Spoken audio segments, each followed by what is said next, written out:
Aladdin. ये कहानी हम बचपन से ही सुनते आए हैं।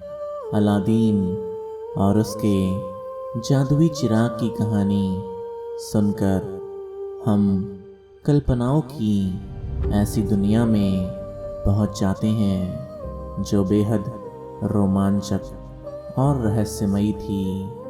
ये कहानी इतनी मशहूर और लोगों द्वारा पसंद की गई कि इसके आधार पर कई फिल्में और डिज्नी की टीवी सीरीज़ भी बनाई जा चुकी है।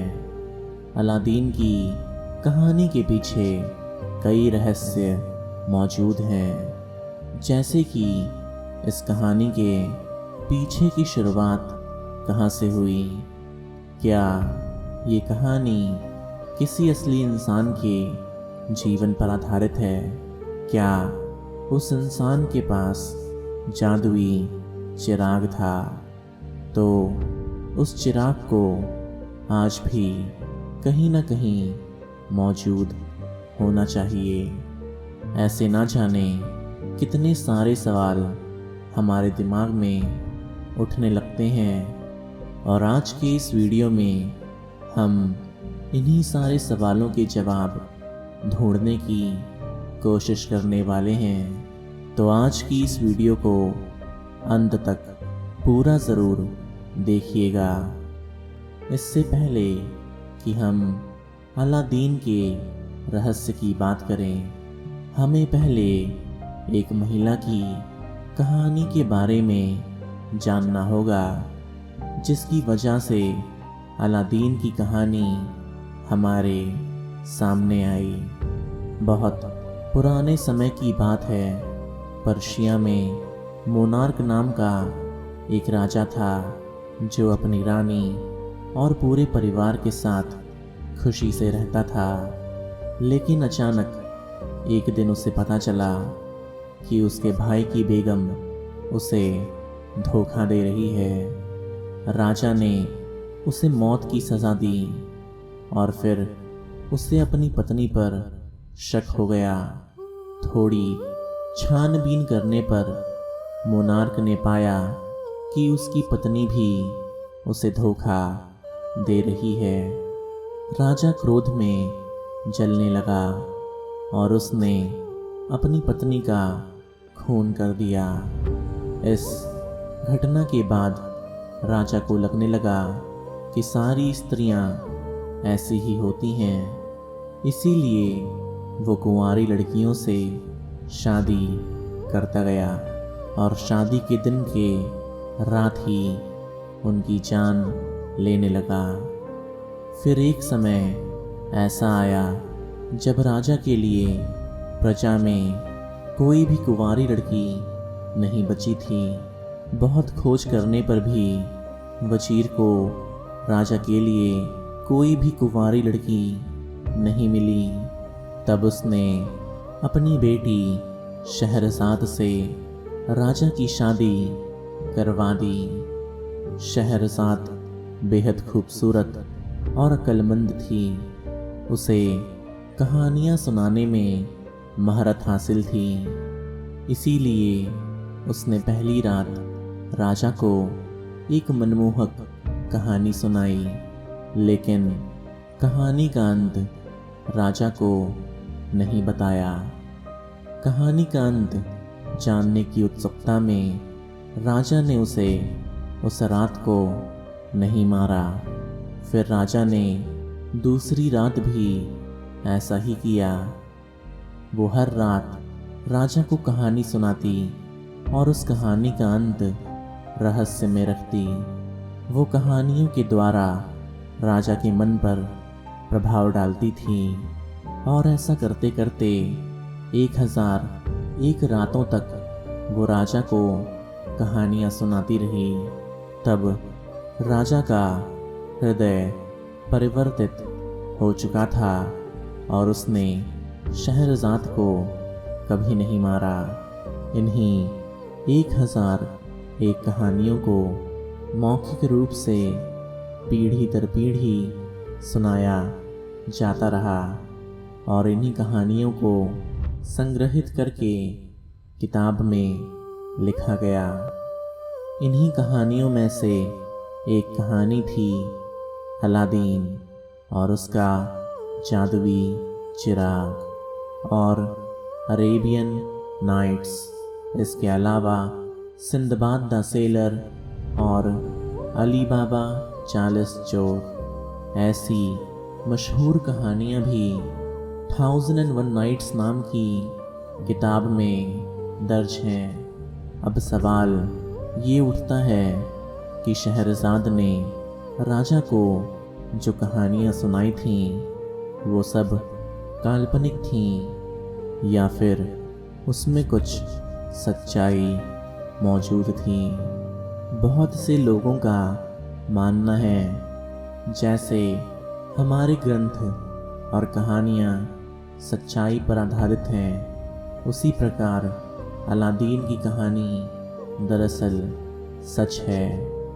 उसे लोगों ने लंबे समय तक याद रखा, इसीलिए उसे किताब में लिखा गया। कथित रूप से चाइना में मुस्तफ़ा नाम का एक दर्जी था जो अपनी पत्नी को लेकर बगदाद चला जाता है। वहाँ जन्म होता है उसके बेटे का, यानी अलादीन का।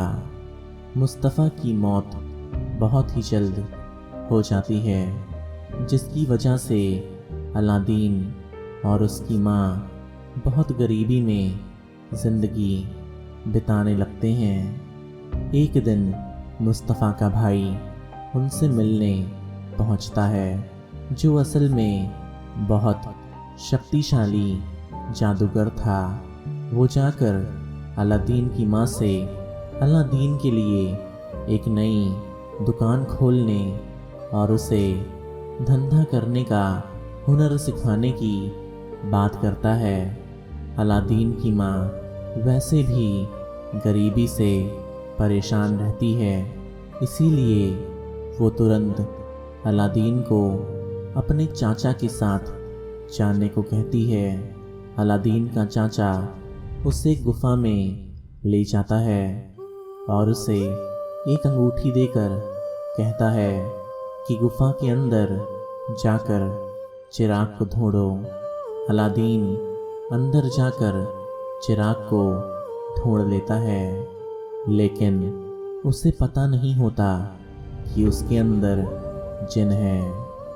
मुस्तफ़ा के भाई को लगता है कि अलादीन को चिराग नहीं मिला, इसीलिए वो उस गुफा को बाहर से बंद करके घर चला जाता है।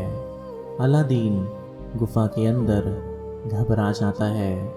तभी वो भगवान से हाथ जोड़कर प्रार्थना करने लगता है, जिसकी वजह से उसकी अंगुली में मौजूद अंगूठी दूसरे हाथ से रगड़ खाती है।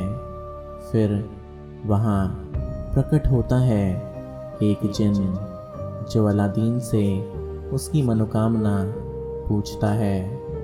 अलादीन अपने चिराग समेत अपने घर पहुंच जाता है। वहां पहुंचकर वो अपनी माँ को सारी कहानी सुनाता है, जिसे सुनकर उसकी माँ काफ़ी घबरा जाती है। एक दिन घर में कुछ खाने के लिए नहीं होता और अलादीन को भूख लगती है। तभी उसकी माँ उस चिराग को बेचकर खाना लाने को कहती है। वो एक दिन उसे घिसकर साफ करने लगती है ताकि वो अच्छी तरह से चमकने लगे। तभी उस चिराग में से एक जिन बाहर आ जाता है, जिसके बाद अलादीन की सारी ज़िंदगी ही तब्दील हो जाती है। वो उस जिन को अपने भाई की तरह रखता है और अपने लिए एक शानदार महल बनवाता है और अमीरों की तरह जीने लगता है। शहर के सुल्तान की एक बेटी थी जो बेहद खूबसूरत थी। सुल्तान उसे दूसरों की नज़र से बचा कर रखते थे। तभी एक दिन बगदाद के सुल्तान शहर में घोषणा करवाते हैं कि उनकी बेटी आज पैदल स्नानगृह में नहाने के लिए जाने वाली हैं। तो सभी लोग अपने घर में कुछ समय के लिए बंद हो जाएं। लेकिन अलादीन चुपके से राजकुमारी को देखने लगता है। एक बार देखते ही वो राजकुमारी के ऊपर मोहित हो जाता है। अलादीन राजकुमारी से दोस्ती करके उन्हें शादी के लिए राज़ी करने में कामयाब हो जाता है और उसके बाद वो सारी उम्र खुशी खुशी रहते हैं। अलादीन अपनी सारी ज़िंदगी गरीबों की बहुत मदद करता है, इसीलिए सब उसको बेहद पसंद करते थे। ज़िंदगी के अंतिम क्षणों में वो जिनके सामने अपनी आखिरी ख्वाहिश रखता है। अलादीन जिन से कहता है कि ऐसी जगह पर इस चिराग को दफना देना जहाँ से कोई भी बुरा व्यक्ति इसे कभी भी खोज ना पाए। ये चिराग सिर्फ किसी ऐसे इंसान के हाथ लगे जो इसकी शक्ति की कदर कर सके और जिसका दिल बड़ा हो। कहा जाता है जिन ने वो चिराग सहारा के रेगिस्तान में ऐसी जगह दफनाया है जहां उसे ढूंढना बेहद मुश्किल है। सहारा रेगिस्तान की बेहद कठोर जलवायु में चिराग को ढूंढना बेहद मुश्किल है, लेकिन ऐसे कुछ लोग हैं जो इस चिराग की खोज करने की कोशिश कर चुके हैं।